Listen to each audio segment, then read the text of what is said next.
né? Eu entendo até, que são coisas gravíssimas que as pessoas vivem. E eu acho que uma das coisas daqui para frente que a gente tem que fazer é ampliar um pouco, de alguma maneira, e explicitar mais as relações.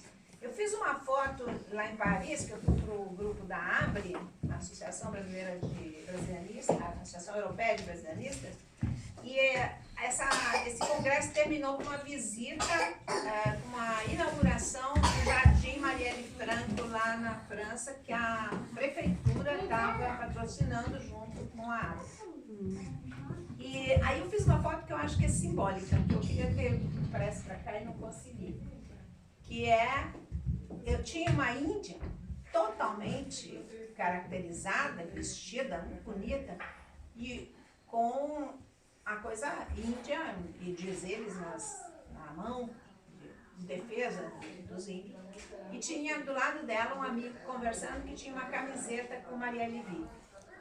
Aí eu fiz os dois figurarem o Lula. A mensagem, Marielle vive. Para o Lula ser uma ponte entre essas duas lutas. Né? Então acho que é uma foto emblemática, e é o que a gente deve procurar fazer daqui para frente de maneira mais explícita. Aí, no caso do Comitê de Berlim, que é um comitê pequeno, quer dizer, não o nosso comitê, né? O Comitê Lula Livre Berlim é um comitê pequeno, nós estávamos com muita gente viajando, outros doentes, outros deprimidos. E então ninguém queria fazer nada, aí eu falei, não, vamos fazer uma coisa mesmo que pequena, mas nós vamos fazer alguma coisa.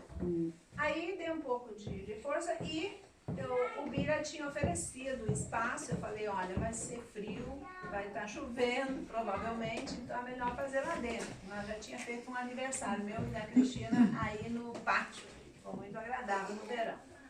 Então eu queria agradecer ao Ubirajara, que ele se chama, Alessandro Ubirajara, e além de tudo ele é um ótimo cozinheiro e nos oferece esse bolo. Opa! Que foi decorado pelo Marco, que é um italiano curioso. Na cozinha e em outras coisas. E aí, conversando com o Bira, tinha um comitê que tinha feito, uma das atividades era um sarau. Né? Sarau vem de serão e era aquilo que uma atividade de artística, de canto, de piano, etc., geralmente feita em salões de uma classe um pouco elevada. Né? Aí eu vi assim, por que não um cabaré político? Porque era sarau político literário. Aí eu falei, matou a charada, porque estamos em Berlim. Né? E o Brecht e o Kurt Weill trabalharam juntos, aquelas maravilhas que eles compuseram de apresentação, peça, música, etc.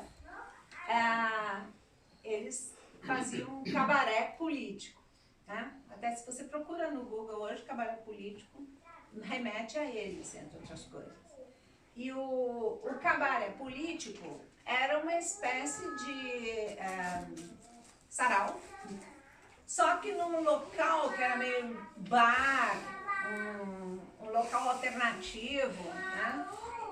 Tem tudo a ver com a casa e o lugar onde nós estamos. Tipo os anos 80 no Beirute, em Brasília. Exato. E o pessoal apresentava teatro, canto, dançava, etc. E a clientela e os frequentadores eram diferentes dos frequentadores de sarau. Eram frequentadores identificados com as causas populares ou gente mesmo que vinha de mais de baixo na escala social. Então tem tudo a ver, eu agradeço também ao Bira essa ideia do cabaré político. E aí eu achei que como epígrafe da nossa tarde aqui, eu podia ler algumas coisas do Brecht que tem a ver com hoje. Quer dizer, é meio assim, de novo, né?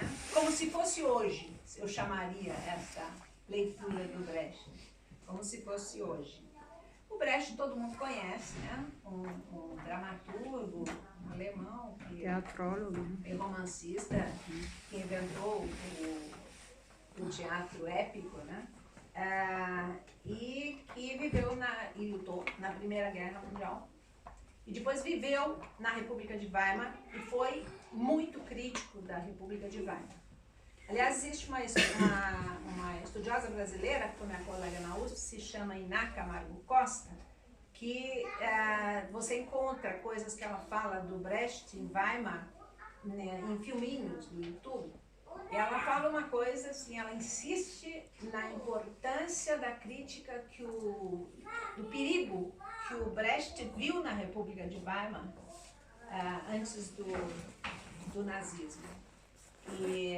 Porque ele insistia que sem lutar contra o capitalismo, o fascismo aparece. Mais dia ou menos dia, ele aparece.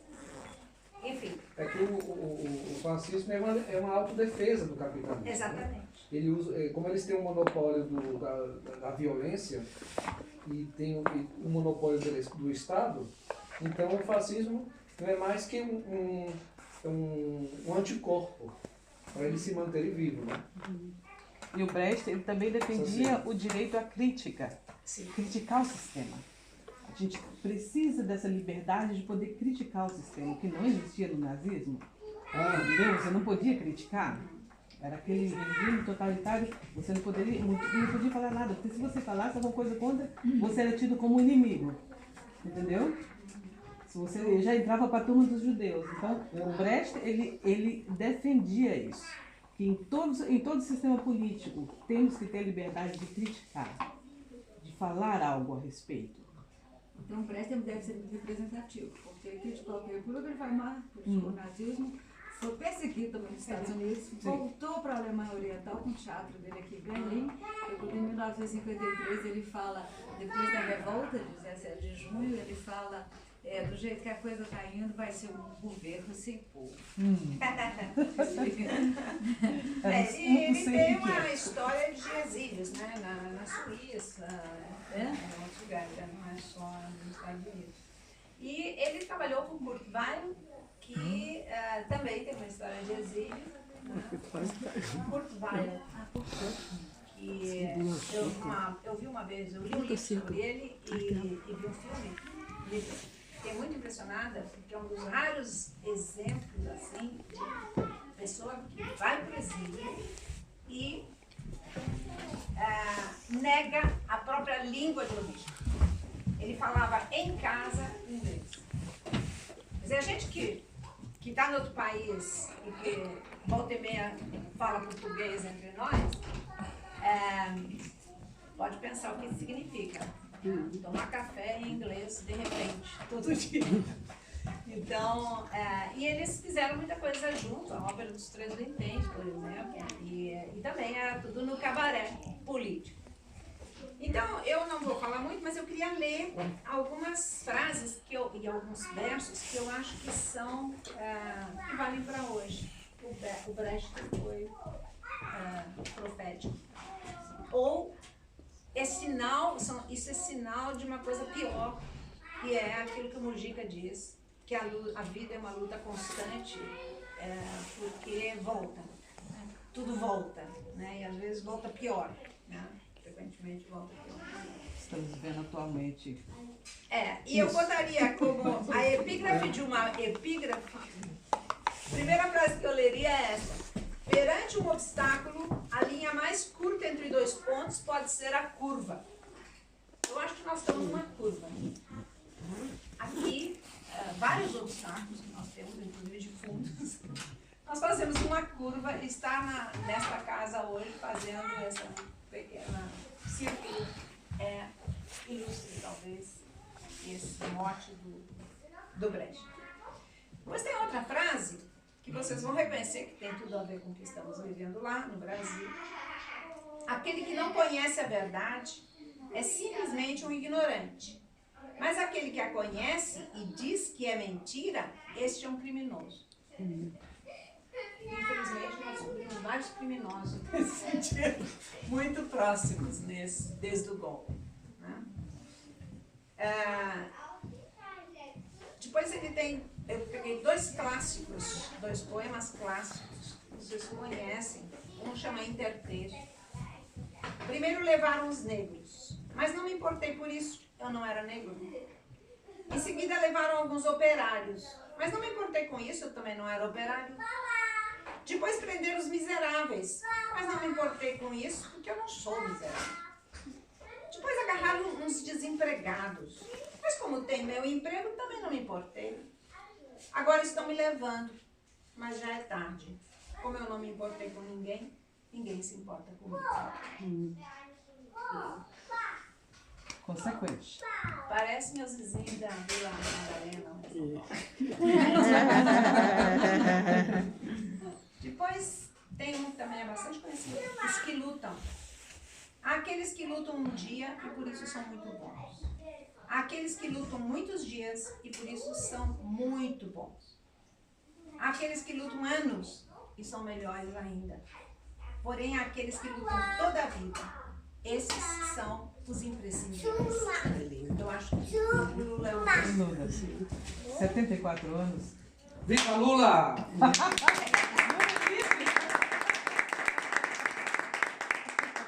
Finalmente, uma última. Eu ia ler um pouquinho maior, mas é Perguntas de um Operário Letrado. Quem construiu Tebas, a das 7 portas? Nos livros vem o nome dos reis. Mas foram os reis que transportaram as pedras? Babilônia, tantas vezes destruída? Quem outras tantas a reconstruiu? Em que casas da Lima Dourada moravam seus obreiros? No dia em que ficou pronta a muralha da China, para onde foram os seus pedreiros? A grande Roma está cheia de arcos de triunfo. Quem os ergueu? Sobre quem triunfaram os Césares? A tão cantada Bizâncio só tinha palácios. Para os seus habitantes?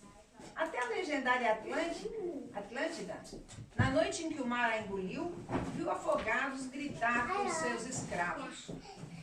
O jovem Alexandre conquistou as Índias sozinho. César venceu os gauleses. Nem sequer tinha um cozinheiro ao seu serviço. Quando a sua armada se afundou, Filipe de Espanha chorou. E ninguém mais? Frederico II ganhou a Guerra dos 7 Anos. Quem mais a ganhou? Em cada página, uma vitória. Quem cozinhava os festins? Em cada década, um grande homem. Quem pagava as despesas? Tantas histórias, quantas perguntas. Sim.